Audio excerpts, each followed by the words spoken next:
en el atrio un montón de gente que vendía, un montón de gente que iba y que venía, algunos que llevaban las palomas para los sacrificios, los corderos, los bueyes, y usted encontraba una multitud. Lea conmigo el versículo 40. Dice: cuando volvió Jesús, le recibió la multitud con gozo, porque todos le esperaban. ¿Sabe? La mujer tuvo que atravesar primero la multitud. La multitud representa el atrio. Es la parte más externa que hay para llegar al templo. Muchos de nosotros venimos a la casa del Señor y ¿sabe qué? Nos quedamos en el atrio. Nos quedamos saludando a los hermanos, conversando. Nos quedamos solamente con la parte externa de la alabanza, de la adoración. Nos quedamos a lo mejor con alguna palabrita que el pastor nos dio y con eso nos quedamos. ¿Sabe lo que hicimos en nuestra vida? Llegamos hasta el atrio solamente. Llegamos solamente hasta la parte externa. ¿Estuvimos en el templo? Sí, pero solamente en el exterior.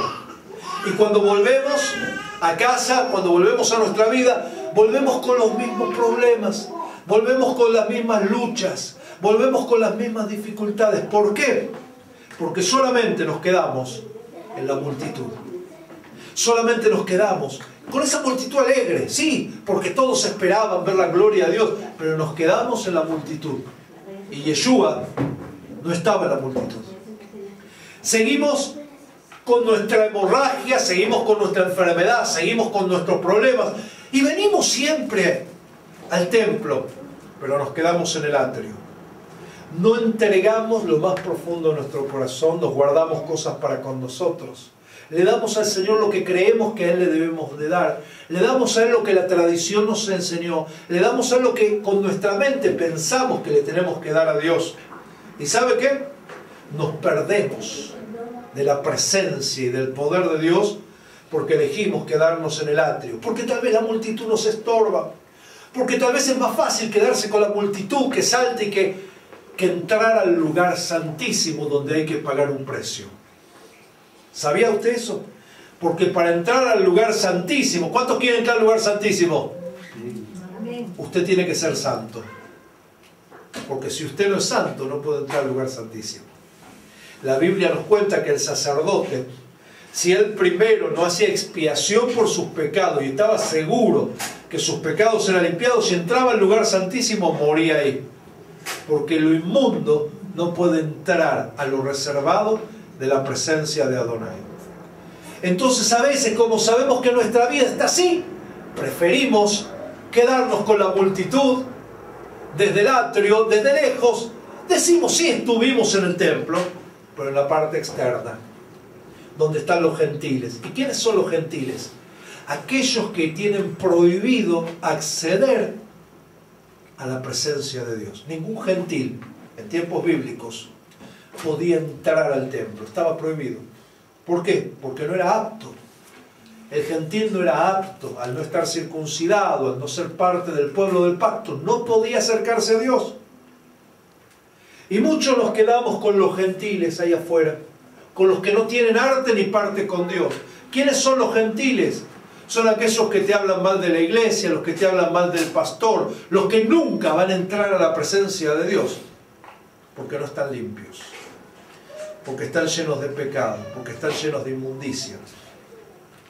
Están ahí dando vuelta alrededor del templo, pues nunca faltan, siempre están dando vuelta alrededor de las iglesias, pero no entran. Ahora mire, dice la palabra de Dios que también la mujer fue a los médicos.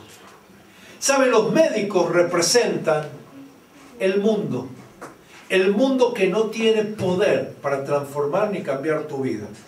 Los médicos representan los parches que usted le puede poner a una pared que se está destruyendo. Le pone un parchecito nada más ahí, pero no la arregló. Los médicos representan las soluciones mundanas que este mundo tiene para ti. Soluciones superficiales. Soluciones que no son soluciones. Los médicos representan esas cosas que te absorben todo lo que tú tienes y nunca te dan una respuesta. Pero la Biblia dice que también había otro grupo. Estaba Pedro y los que con él estaban. Y este era un grupo que estaba más adentro de la multitud. Era Pedro y los discípulos. Representaban a los líderes, a los hermanos de la iglesia, a los pastores. Pedro y los que con él estaban rodeando a Jesús somos nosotros. Somos los siervos de Dios, que estamos ahí rodeando al Señor. Y usted puede acercarse hasta nosotros. Mire, mucha gente ahí que se acerca al pastor y dice: ay, pastor, ore por mí, porque, ay, pastor, le cuento mi problema. Ay, pastor, venga a mi casa a orar por mi casa. Pastor, por favor, deme la bendición. Y se acercan solamente hasta Pedro y los discípulos. ¿Y sabe qué? Pedro y los discípulos, lo único que podemos darte son palabras de aliento. Lo único que podemos darte en la iglesia es un tiempo en el cual tú puedas sentirte mejor. Pero todavía no entraste al lugar santísimo. Entraste al lugar santo. Ahí está Pedro, están los discípulos, estamos los pastores, estamos los ministros que ya hemos sido limpiados. Es el lugar santo. Pero aún hay otro lugar, que es el lugar santísimo. ¿Y sabe cuál es el problema de la gente que se queda en el lugar santo? Que ponen su vista en los hombres. Y cuando los hombres te fallan, se te terminó el mundo. Cuando el pastor te falla, cuando el hermano te falla, cuando una hermana te desilusiona, cuando un hermano te da mal testimonio, tu fe se derrumbó. ¿Por qué? Porque tu fe, tu confianza, tu actitud fue estar entre los hombres. Entre Pedro, entre los discípulos, entre los pastores. Y esto es bueno. Pero es bueno por un tiempo, hasta que tu fe empieza a dar frutos. Claro que la iglesia es maravillosa, los siervos son buenos, pero tu medida tiene que ser Cristo, y no los pastores, no los líderes, no los hombres. ¿Por qué te digo esto? Porque muchas congregaciones son congregaciones pastorcéntricas, donde el pastor es el que hace, el que dice, el que toma la carga, y el día que el pastor se enfermó, el día que el pastor se quiere tomar vacaciones, la congregación desaparece.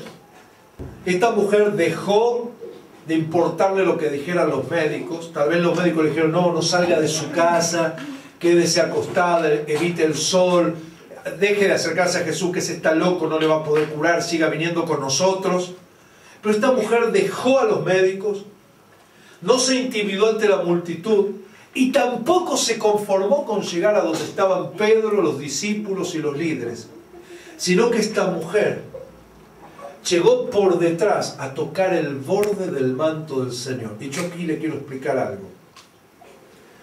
Ningún rabino y ningún siervo del judaísmo se deja tocar por una mujer, porque es una falta grave.